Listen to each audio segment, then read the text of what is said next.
মধ্য এশিয়ার মোট 5টি দেশ রয়েছে এবং তাদের প্রত্যেকের নামের শেষে স্থান শব্দটি রয়েছে। এদেরকে একসঙ্গে স্ট্যান্স বা স্থান বলা হয়। Kazakhstan, Kyrgyzstan, Tajikistan, Turkmenistan, Uzbekistan. Hello and welcome back to my channel Studytude. I hope তোমরা সকলে ভালো আছো। এটা আমাদের ওয়ার্ল্ড ম্যাপ এশিয়া সিরিজ চলছে, যেখানে already Northern Asia, eastern Asia, southern Asia, south eastern Asia এবং সেন্ট্রাল এশিয়ার বিভিন্ন দেশ ও তাদের রাজধানীর অবস্থান মানচিত্রের সাহায্যে বোঝানো হয়েছে। এছাড়াও বিভিন্ন গুরুত্বপূর্ণ স্থান, শহর, নদী, ফ্যাক্টস আলোচনা করা হয়েছে। ভিডিওগুলো যদি তোমরা না দেখে থাকো, প্লেলিস্ট থেকে চেক করে নিতে পারো। আজকে আমরা এই ভিডিওটিতে জানবো যে কেন সেন্ট্রাল এশিয়ার এই দেশগুলোর নামের শেষে স্থান শব্দটি ব্যবহার করা হয়। মধ্য এশিয়ার দেশগুলোর নামের শেষে স্থান প্রত্যয় যুক্ত হয়। প্রত্যয় অর্থাৎ সাফিক্স, যা কোনো শব্দের শেষে বসে। এই স্থান প্রত্যয়টি ফার্সি ভাষা বা পার্সিয়ান ল্যাঙ্গুয়েজ থেকে এসেছে, যার অর্থ ভূমি বা রাষ্ট্র, অর্থাৎ land of or place of. তাই যখন কোনো নামের সাথে স্থান যোগ করা হয়, তখন সেটি একটি নির্দিষ্ট অঞ্চলের ভূমি বা একটি নির্দিষ্ট জাতির রাষ্ট্রকে বোঝায়। এখানে বিভিন্ন এথনিক গ্রুপস বা বিভিন্ন জাতির মানুষ বসবাস করে এবং তাদের নাম অনুযায়ী এই জায়গাগুলো বা দেশগুলোর নামকরণ করা হয়েছে। কাজাখস্তান, কাজাখস্তান মানে হচ্ছে কাজাকদের ভূমি বা ল্যান্ড অফ কাজাকস। কিরগিজস্তান, কিরগিজস্তান মানে হলো কিরগিজদের ভূমি বা land of Kyrgyz. Uzbekistan, Uzbekistan মানে হলো উজবেকদের ভূমি বা land of Uzbek. Tajikistan, Tajikistan মানে হলো তাজিকদের ভূমি বা land of Tajik. Turkmenistan, Turkmenistan মানে হলো তুর্কমেনদের ভূমি বা ল্যান্ড অফ তুর্কমেন। অন্যান্য দেশের ক্ষেত্রেও এই নিয়ম প্রযোজ্য, যেমন সাউথ এশিয়ার আরও দুটি দেশ পাকিস্তান এবং আফগানিস্তান, এদের শেষেও স্থান শব্দটি দেখতে পাওয়া যায়। যেখানে পাকিস্তানে পাক অর্থ পবিত্র এবং স্থান অর্থ ভূমি, অর্থাৎ পবিত্র এর ভূমি, অর্থাৎ ল্যান্ড অফ পিওর। আবার আফগানিস্তান মানে ল্যান্ড অফ আফগান বা আফগানদের ভূমি বোঝানো হয়। এভাবে স্থান প্রত্যয়টি এই অঞ্চলের দেশগুলোর পরিচয়ের সাথে গভীরভাবে যুক্ত এবং তাদের সাংস্কৃতিক ও ঐতিহাসিক শেকড়ের অর্থাৎ রুটকে চিহ্নিত করে। কাজাক, কিরগিজ, তাজিক, তুর্কমেন এবং উজবেক এরা হলো মধ্য এশিয়ার প্রধান জাতিগোষ্ঠী। আরও অনেক জাতিগোষ্ঠী এখানে রয়েছে, তবে এই জাতিগোষ্ঠীগুলোই প্রধান এবং এদেরই নাম অনুযায়ী এই দেশগুলোর নামকরণ করা হয়েছে। এই দেশগুলিকে বা অঞ্চলগুলিকে একত্রে স্ট্যান্স বা স্থান বলা হয়।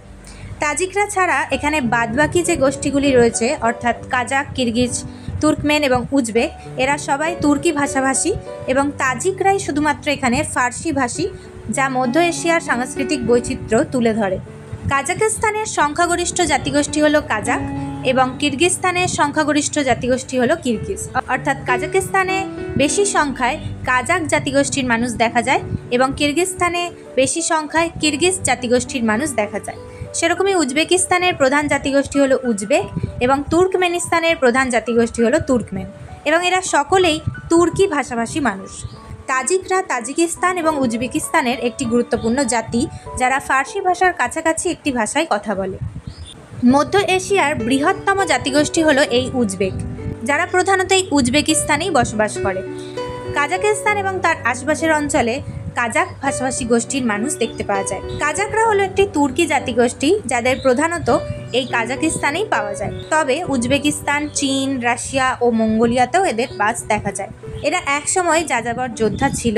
এদের ভাষা হলো কাজাক। কাজাকদের একটি বড় অংশ হলো সুন্নি মুসলিম। 1991 পর্যন্ত এটি সোভিয়েত ইউনিয়নের পার্ট ছিল এবং 1991 এটি স্বাধীন হয়। কিরগিজ হলো মধ্য এশিয়ার একটি তুর্কি ভাষী জাতিগোষ্ঠী, যারা মূলত কিরগিজস্তান এবং এর আশেপাশের অঞ্চলে বসবাস করে। এই নামের উৎপত্তি নিয়ে একটি প্রচলিত তত্ত্ব হলো এটি তুর্কি শব্দ কির্ক অর্থাৎ 40 এবং একটি বহুবচন প্রত্যয় ইজ থেকে এসেছে, যা 40টি উপজাতির একটি সংগ্রহকে বোঝায়, অর্থাৎ 40 ট্রাইবস বা 40 ট্রাইবাল গ্রুপকে চিহ্নিত করে। এই কিরগিজদের প্রধান ভাষা হলো কিরগিজ ভাষা, যা তুর্কি ভাষা পরিবারেরই অন্তর্ভুক্ত একটি ভাষা। উজবেকরা হলো মধ্য এশিয়ার একটি তুর্কি জাতিগোষ্ঠী, যাদের বেশিরভাগই উজবেকিস্তান এবং মধ্য এশিয়ার অন্যান্য অংশ এবং আফগানিস্তানেও কিছু পরিমাণে বাস করে। উজবেক ভাষায় এরা কথা বলে, যা একটি তুর্কি ভাষা পরিবারেরই অন্তর্ভুক্ত ভাষা। উজবেকদের প্রধান ধর্ম ইসলাম। তাদের জীবনযাপনে শস্যের চাষ গুরুত্বপূর্ণ এবং তাদের রন্ধনশৈলী নুডলসে সমৃদ্ধ বলে পরিচিত।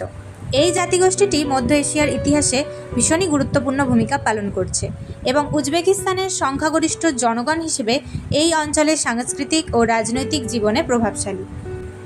তুর্কমেনরা হলো বৃহত্তর তুর্কিক বা টার্কিক জাতিগোষ্ঠীর একটি অংশ, যা তুর্কি বা টার্কি, কাজাক, উজবেক এবং আজারবাইজানিদের অন্তর্ভুক্ত। তারা মূলত তুর্কমেনিস্তান ছাড়াও ইরান, ইরাক, সিরিয়া এবং আজারবাইজানে বসবাস করে। তুর্কমেনিস্তানের সরকারি ভাষা হলো তুর্কমেন। তুর্কমেনরা ঐতিহ্যগতভাবে সুন্নি মুসলিম। তারা একাদশ শতাব্দী থেকেই মধ্য এশিয়া এবং তার আশপাশের অঞ্চলে বসবাস করে আসছে। তাজিক জাতি বলতে মূলত মধ্য এশিয়ার ফার্সিভাষী ইরানীয় জনগোষ্ঠীর একটি অংশকে বোঝানো হয়, যারা প্রধানত আফগানিস্তান, তাজিকিস্তান এবং উজবেকিস্তানে বসবাস করে। তবে তাজিকিস্তানে এরা সংখ্যাগরিষ্ঠ, অর্থাৎ বেশি সংখ্যায় বসবাস করে। তারা তাজিকি ভাষা, যা ফার্সি ভাষারই একটি বৈচিত্র্য, ব্যবহার করে।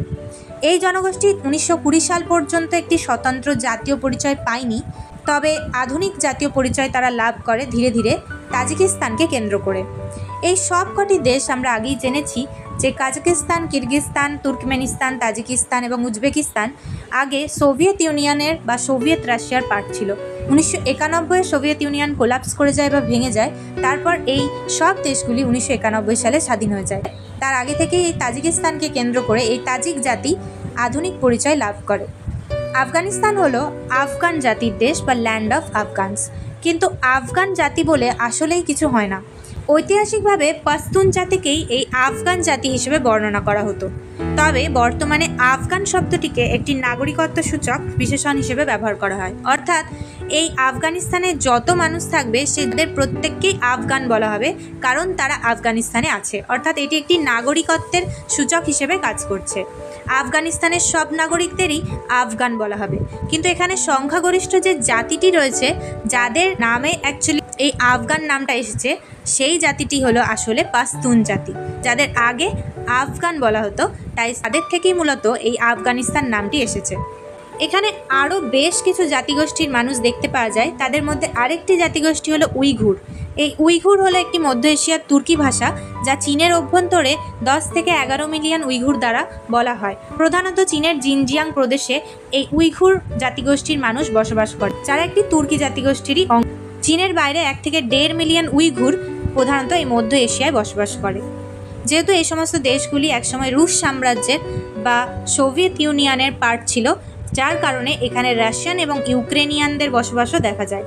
এই অঞ্চল ঐতিহাসিকভাবে বিভিন্ন যাযাবর গোষ্ঠী এবং সিল্ক রোডের মাধ্যমে বিভিন্ন সংস্কৃতির আদান প্রদানের কেন্দ্র হওয়ায় এখানে অন্যান্য অনেক জাতিগোষ্ঠীর মানুষের উপস্থিতি লক্ষ্য করা যায়। তো আজকে আমরা জানলাম যে এই সমস্ত সেন্ট্রাল এশিয়ার দেশগুলোর নামের শেষে স্থান কেন যোগ করা হয়। আজকের ভিডিওটা তোমাদের কেমন লাগলো তোমরা কমেন্টে জানাতে পারো। ভিডিওটি ভালো লাগলে লাইক, শেয়ার, সাবস্ক্রাইব করতে পারো। আজকে তোমাদের প্রশ্ন থাকবে, মধ্য এশিয়ার বা সেন্ট্রাল এশিয়ার বৃহত্তম জাতিগোষ্ঠী কোনটি? প্রশ্নের উত্তরটা তোমরা কমেন্টে জানিও। আজকের মতো ভিডিও এখানেই শেষ করছি। সবাই ভালো থেকো।